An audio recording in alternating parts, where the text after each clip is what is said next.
Hello guys, so today we will look at how to run tests, and to do that we will look at all different possibilities to run our test, which because will be very important to run them in a quick way, let's say, just from the command line, in a UI mode if you want to debug, in a show trace mode, and in using the extension of Microsoft, of Playwright. In the previous videos, we saw how to start with the testing. We developed a test with the page object model. We didn't go through so in detail, but we focus more on the development. And also running the test, I noticed that there was one failing. Um, Especially related to this. When we are getting into testing the date pickers and we click to the input, as we can see here, if you click, it clicks and you can see the calendar. When you do the same thing with the automation test and we go to click here, it's not showing the date picker. It's something I have to do debug. We'll do in another video. Let me know if you already spot the issue. By the way, I did wait for the element of the calendar. It is not working. It's some dynamic issue that sometimes can happen, and there might be a workaround, and we'll find out.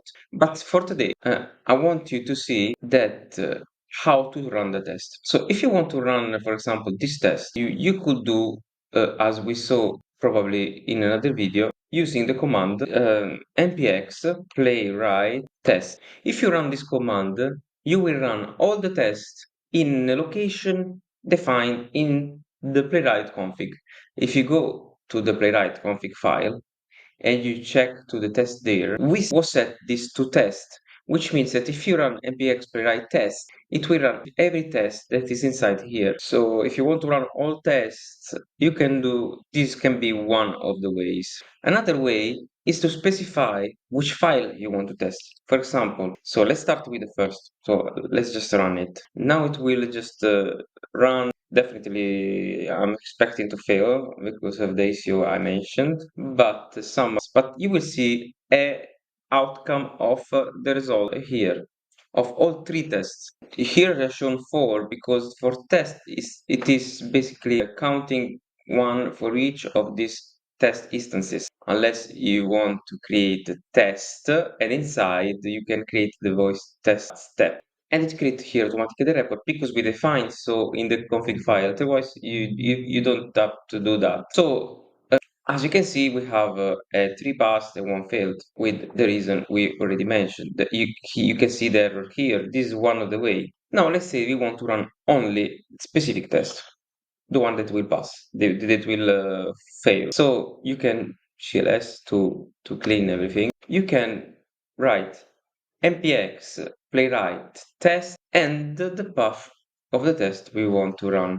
For example, if you copy here the relative path, and be careful because here you need to check where you are. If you're in playwright, first of all, you don't need this part playwright because you start from test. If you're in playwright, then you're looking to the test in the tree down to playwright. You need to change the backslash to forward slash, because if you don't, it will not go. If you run this, now it will run the specific test. You can also define the URL where you want to run the test, or the environment, the browser, sorry. Check the documentation for that, but you can do browser equal to and to select if you want Chromium, Firefox, or WebKit. So now we're running one test, for example, as you can see. This is another way, but this is a bit of a verbose way to run the test. Maybe we want to run the test looking at what is happening. To do that, you can do another thing. You can run with npx playwright test and with a path and add dash dash headed. So headed means that it will run and open the browser, as you can see, and do exactly what it's doing. Okay, here you can see that it's opening actually the calendar. So for example, doing this, you can debug and understand what is happening. So when it failed, it actually opening the calendar. So maybe this is something else. Parenthesis. When you find errors, when you run the test, be very careful to check that you're performing asynchronous operation. For example, here we have a async. There should be always a wait here. Same in the page object model. If you don't, it will fail the test. So be careful where you forgot to put the wait. If you have an error, check that. As you can see, now we run with the browser. Another way is to run with the UI mode. So if you instead had a you put dash dash UI, you will see this other screen, which will allow you to time travel to the steps that you were performing. And this is very useful to debug your tests, to check each, to check every single part was working as you expect. What was the issue basically in more debuggable way. Another way could be to run instead of the UI mode, that by the way, just to tell a bit more, it will fail at a certain point for the reason I mentioned at the beginning. You can see that you can hover exactly where you were, and if you go to action, you can see what happened before it tried to make an action. It was waiting for a calendar element that didn't find. This is dynamic issue. You can see that probably there is a locator different than the one I inspected initially. So here, if you go to action, you can see that this action was actually clicking to range picker. You can see what happened before and what happened after. After, actually, the calendar was not showing here, so there was the issue. In the headed mode, we saw that actually it was opening. So maybe we need to wait a bit longer. Maybe we need to see what is the issue. But you can find out here the solution. You can also see here, you can select an area. You can even inspect the area here. You can even open separately a page where you inspect in the specific element you want to debug. So this is very useful. Way to debug the application. Another way is to run, instead of the UI mode, you might want to do headed debug.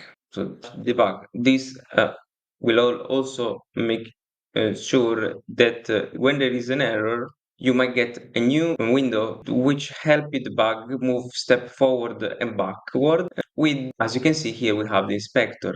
You can move a step over and you can debug the application step by step. This is very useful for debugging too. So like this, you can find out exactly what happened and how to resolve an issue.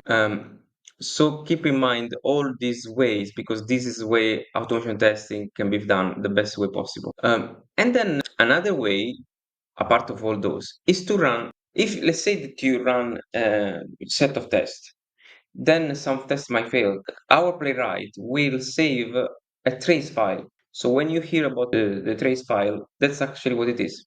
Here, for example, we have in our playwright report in data downloaded a zip file. Inside the zip file, there is a trace file. The way to query the trace file is npx playwright show trace. Now, if you go to the project and to exactly our playwright test result, playwright report, sorry, where was playwright report, test result, disappeared the file, but okay. The show trace, it looks like the UI mode. Basically, you will see already run the test and you can time travel and check the reason why it failed. It generally gets saved to the test report and you can then debug your application just checking the UI mode. So now it deleted. I think it's some problem with the way I configured the way it saved the way it saves the show trace file is something I need to probably change in the config file.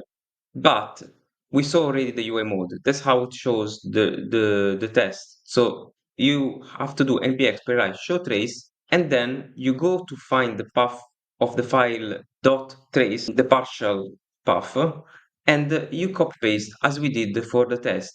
And you will now open the show trace file, which will be the UI mode of the test run already, and you can debug the application. For now, I will close here. Let me know if you like this video like this. Consider to like, subscribe, and comment. If you want me to show more in detail the show trace, I can make it video separate, but this was a quick way to show you what to do to run the test in different way. Show trace is very important. Now disappear the file, and considering the have to wrap up everything now, I will not try to go further, but let me know in the comment if you want me to do a separate video about it. Again, consider to subscribe the channel to be up to date with test automation, Playwright, and test automation in general content, and hit a like, and see you in the next video.